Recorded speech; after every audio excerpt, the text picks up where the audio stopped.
الحمد لله والصلاة والسلام على رسول الله. الحمد صلاة او سلام رسته. نن د اسلام د اقتصادي نظام د درسونو په لړ کې زموږ دریم درس دی د اسلام د اقتصادي نظام خصوصیات. اسلامي اقتصاد رباني او الهي سرچینه لري او د وحي د سرچینې څخه خړوبېږي. بشري افکارو ته پکې دخل نشته. په اسلامي عقیدې اخلاق او حلال او حرام او استوار شوی په داسې ځانګړتیاو مشتمل دی چې هیڅ نظام ورسره سیالي نشي کولی. د لویدیځو اوسنیو پوهانو همدغه اعترافات کړي دي چې د اسلام اقتصادي نظام جلا او ځانګړی نظام دی چې د شرق او غرب سره هیڅ تړاو نه لري. د دغه درس موخې د اسلام د اقتصادي نظام خصوصیات له اسلامي اقتصاد سره د عبادت اړیکې دي. د اسلام د اقتصادي نظام خصوصیات: لومړی الهي سرچینه درلودل. د اسلام د اقتصادي نظام سرچینه الهي وحی او قرآن عظیم الشان او نبوي سنت دي چې د مکان او وخت په بدلون سره تغییر نه خوري. البته اجماع او قیاس فرعي سرچینې دي، مګر له اسلام پرته د نورو نظامونو سرچینې بیلابیل بشري افکار او نظریات تشکیلوي چې ثابته بڼه نه لري. دویم په اعتقادي بنسټونو ټینګښت. د اسلام اقتصادي نظام په خپلو قوانینو او اساساتو کې په اسلامي عقیدې ټینګښت مومي. په ټولو تصرفاتو کې به الهي لارښوونې او هدایات په نظر کې نیسي. دریم رباني هدف. د اسلام د اقتصادي نظام مقصد د اسلامي شریعت مطابق د فرد او ټولنې د اړتیاو پوره کول دي. په اسلام کې اقتصاد وسیله ده نه هدف. د مؤمن مسلمان د ژوند ستره موخه د آخرت کامیابی او د الله جل شانه رضا ده. پنځم اخلاقی لوړتیا. د اسلام اقتصادي نظام په اسلامي اخلاقی اصولو او معیارونو ولاړ دی، لکه صداقت، امانت او په ټولو اقتصادي معاملاتو کې د حلالو مراعاتول. دلته د حرام او حلالو چوکاټ. د غرب سرمایه‌داري نظام د مال په لاسته راوړلو او لګښت دواړو کې بې چوکاټه ده، مګر مارکسیستي نظام د مال په لاسته راوړلو کې د ازادۍ څخه برخمن نه، البته په لګښت کې د حلال او حرامو قیود شتون نه لري. د اقتصاد د اسلام د شامل نظام د برخې په حیث شرقي او غربي اقتصادي سیستمونه دواړه له دین څخه جلا دي، مګر په اسلام کې اقتصاد د اسلام د سپېڅلي دین برخه ده. د اسلام اقتصادي نظام یو شامل او هر اړخیز نظام دی چې د بشر اخلاقی، روحاني، مادي غوښتنو لکه کور، کالي، ډوډۍ، دوا، ښوونې، روزنې او روغتیا ته مثبت ځواب وایي او له فقر او غربت سره بشپړه مبارزه کوي او هر چاته د ابرومندانه ژوند تیرولو شرایط برابروي. بل خصوصیت دوه ګونې څارنه ده. په نړۍ کې هر یو بشري نظام اساسات او قوانین لري چې تطبیق د څارنې یو ستر نظام ته اړتیا پیدا کوي. البته د اسلام په اقتصادي نظام کې اقتصادي فعالیت دوه څارونکي لري چې یو ایمانی داخلي احساس او بل بشري قانوني څارنه ده. د اسلام په تاریخ کې بشري قانوني څارنه له هجرت نه وروسته په مدینه کې د اسلامي ریاست ته جوړېدو وروسته رامنځته شوه. رسول الله په خپل د بازار څارنه کوله. د مکې تر صوبې وروسته یې هلته په بازارونو څارونکي ټاکلي وو. له رسول الله څخه د احسان په هکله پوښتنه شوې وه. هغه ورته داسې ځواب ورکړی و چې د الله داسې بندګي کوه ګویا ته هغه وینې، که هغه ته نه ګورې هغه تا وینې. بل د ثوابتو او متغیراتو یووالی. دا د اسلام د اقتصادي نظام د خصوصیاتو د جملې ده. په اسلامي اقتصاد کې موږ ثابت شیان لرو چې هیڅ تغییر او بدلون پکې نه رامنځته کېږي، لکه د سود، احتکار، غلا، غصب او د قمار حرمت. همدارنګه د بیې جواز، د زکات نصاب او د توزیع مستحقي دي، میراث او داسې نور. البته اجتهادي برخې لکه اوږده او لنډمهاله پلانونه، زراعتي پلان، صنعتي پلان، انکشافي پلان، سوداګریز پلان او داسې نور د اجتهاد پورې اړیکه لري. په دې برخه کې اسلامي شریعت هر ډګر پریښی، مګر د اسلام په خلاف نور اقتصادي تګلارې تل د بدلون په حال کې دي. هلته په لویدیځ اقتصاد کې ګورو چې د آدم سمیث افکار د ریکاردو او هغه له مالټس او لورد نه جلا افکار لري. همدارنګه مارکسیستان هم ګڼ افکار لري. لینن له مارکس او ستالین له لینن او ماوزیتونګ له ګورباچوف نه جلا نظریات لري. د اسلام د اقتصادي نظام په خواصو کې د روح او مادې توازن انسان له روح او مادې څخه مرکب ده. الله تعالی د خپلو بندګانو په مادي او معنوي دواړو برخو په مصلحت او ګټو ښه پوهېده. نو د دواړو برخو متوازن بندوبست کړی دی. د اسلام د اقتصادي نظام د خواصو له جملې نه د ځانګړتیاو د جملې د ټولنې او فرد توازن دی. د اسلام اقتصادي نظام د عامه او خاصه ګټو ترمنځ توازن ساتلی تر څو یو په بل تیری ونه کړي. پانګواله نظام په فردي ازادۍ باوري ده او کمونیزم په ټولنیزو مصلحتونو ترکیز کوي. د اسلام اقتصادي نظام د فردي او ټولنیزو ګټو په موازي ډول حمایه کوي، نه پرېږدي چې یو په بل تیری وکړي.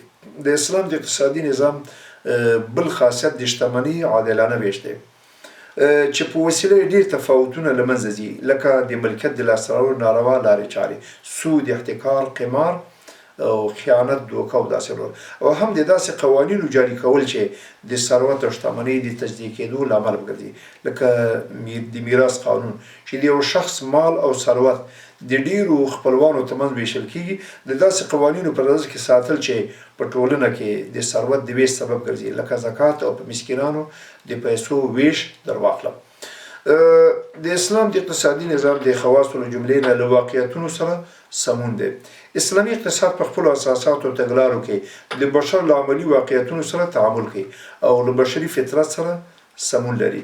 فردي ملکیت د بشر فطري غریزه ده. د مال مینه د بشر په زړه کې ځای لري. له همدې امله کمونیستي نظام د بشر له فطرت سره سمون نه درلود. نو ځکه ړنګ شو. په همدې توګه د لویدیځ ماده پال اقتصاد له بشري واقعیتونو سره سمون نه خوري. ځکه دغه اقتصاد وګړي په بېلابېلو طبقاتو ویشي. یو د بل وینو ته یې کینوي. کرکه، حسد، کینه، عداوت، بیکاري، غلامي د دغه نظام ستره ځانګړنه ده. او د اسلام د اقتصادي نظام بل خاصیت نړیوالتوب دی. اسلامي اقتصاد نړیوال د هر وخت او ځای له ظروفو او شرایطو سره سمون لري. ټول ملتونه او بشریت په له شفقت نه ډک غېږ کې نیسي. د قرآن خطاب نړیوال او د اسلام د ستر پیغمبر رسالت نړیواله بڼه لري. نو پر دې اساس د اسلام اقتصادي نظام د رسول الله د ستر پیغمبر او د ټولو ملتونو د ستونزو د حل ضامن دی. له اقتصاد سره د عبادت اړیکې دا زموږ د بحث بله موضوع دی. د اسلام سپېڅلي دین د بشري ژوند ټول اړخونه رهبري کړي دي، لکه عقیده او فکر، عبادت، اخلاق، معاملات، کورنی نظام، سیاست، جنگ، سوله، نړیوالې اړیکې، د جزا قوانین او اقتصادي مسائل او د خلکو د ژوندنیو اړتیاو پوره کول. نو په دې اساس هر یو حکم اگر که دنیوي هم اوسي چې حلال او حرام پکې مراعات شي عبادت ګڼل کېږي. نو د اقتصادي لارښوونې د قرآن په رڼا کې په قرآن کریم کې فردي ملکیت، روا کاروبار او سوداګري، حلال روزي ګټل او حلال خوراک ته د مسلمانانو هڅول، په همدې توګه په ناروا تصرفاتو، سودي راکړې ورکړې، اسراف، تبذیر او په بخل بندیز لګول شوی.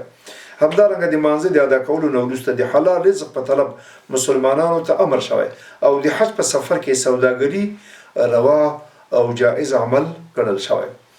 په همدې توګه اقتصادي چارې د نبوي حدیثو په رڼا کې د پیغمبر صلی الله علیه وسلم د ګڼو ویناو کې د حلال رزق د لاسته راوړلو مدحه بیان شوې ده. همدارنګه تجارت او سوداګرۍ ته خلک هڅول شوي. په احتکار او د عرضې او تقاضا په نظام واکمني روا عمل ګڼل شوی.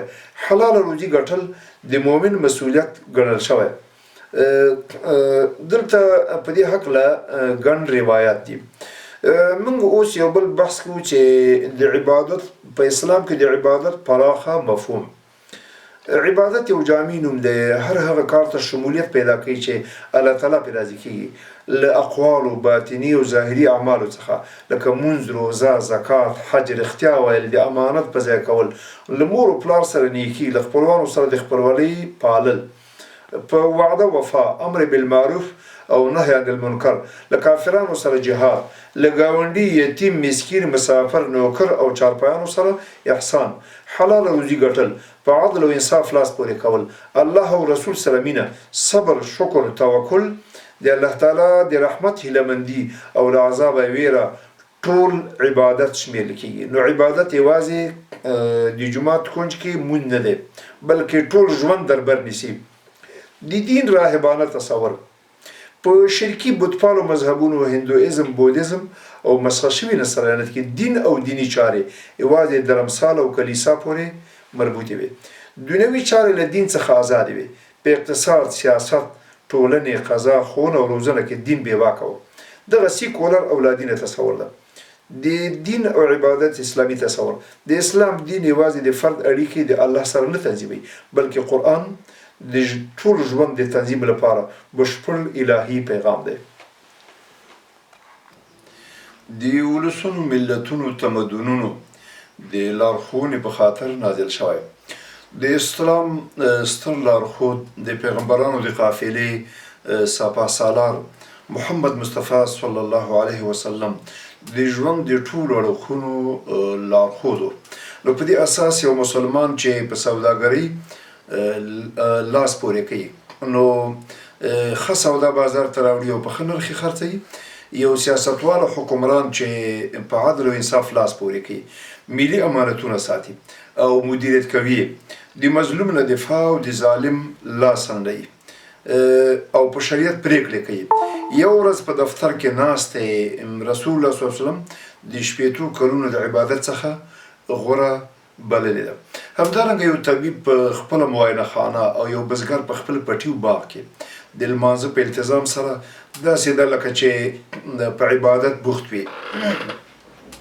اوس له دې نه وروسته په دې باندې بحث کوو چې د مسلمانانو د ذلت او خوارۍ لامل څه دی. مسلمانانو ولې خوار شول؟ مسلمانان هلته خوار او ذلیل وګرځېدل چې دین یوازې په عباداتو کې منحصر پاتې شو او د ژوند له ډګره ګوښه کړی شو. هر کله چې مسلمانان اقتصادي لحاظ نه پرمختللي او په خپل ځان بسیا وو، نو اسلام ځواکمن و. مګر څه وخت چې مسلمانان اقتصادي لحاظ نه کمزوري او وارداتي وګرځېدل، نو د سترو دولتونو نوکران پاتې شول.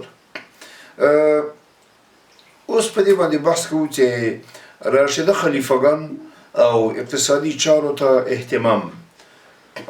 یو ځل عمر فاروق رضی الله عنه د یو ښار څخه لیدنه کوله. هلته زیاتره اقتصادي چارې د نامسلمانو وګړو یعنې د ذمیانو په لاس کې وې. مسلمانانو ته سخت په غوسه او په ډېره تهدیدآمیزه لهجه یې ورته ډېرې سختې خبرې وکړې او زیاته یې کړه چې دا ولې. مسلمانانو ورته په ځواب کې وویل دوی زموږ خادمان او الله تعالی موږ ته تابع ګرځولي دي. عمر فاروق صاحب په ځواب کې ورته وویل چې هېڅکله داسې نه ده، تاسې د دې نوکر یاست. دا ځکه چې ځواکمن هغه څوک وي چې په تولید لاس پورې کوي او کمزوری شخص مستهلک و مصرفي او مصرفي کمزوری ګڼل کېږي. دا ځکه چې تاسې څه مهال یو سامان په بیه اخلي، نو په خپله یې نه لرئ، د هغوی چې څنګه خوښه شي او څنګه یې زړه یې در باندې خرڅوي. د 1,000 روپو شی در باندې په 100,000 پلوري. د افسوس خبره ده چې اوس مهال مسلمانان خوراک، لباس، پوښاک، ماشین آلات، دوا، هر څه له کفري ملتونو او هیوادونو واردوي. لازمه ده چې موږ په هر څه کې ځواکمن وو، لکه په طبابت، مهندسۍ، انجینرۍ، تجارت، صنعت او داسې نورو چارو کې. نن ورځ د لویدیځوالو سره د علم ځواک ده. په نړیوالو بداري چلی د ګڼو ملتونو سیاست او اقتصاد دی څرخي. له همدغه امله د مسلمانانو ثقافت، اخلاقو او دین ته زیات زیان ورساوه. نو په دې اساس دغه ټکی ډېر د غور وړ دی چې اقتصاد د دین برخه ده.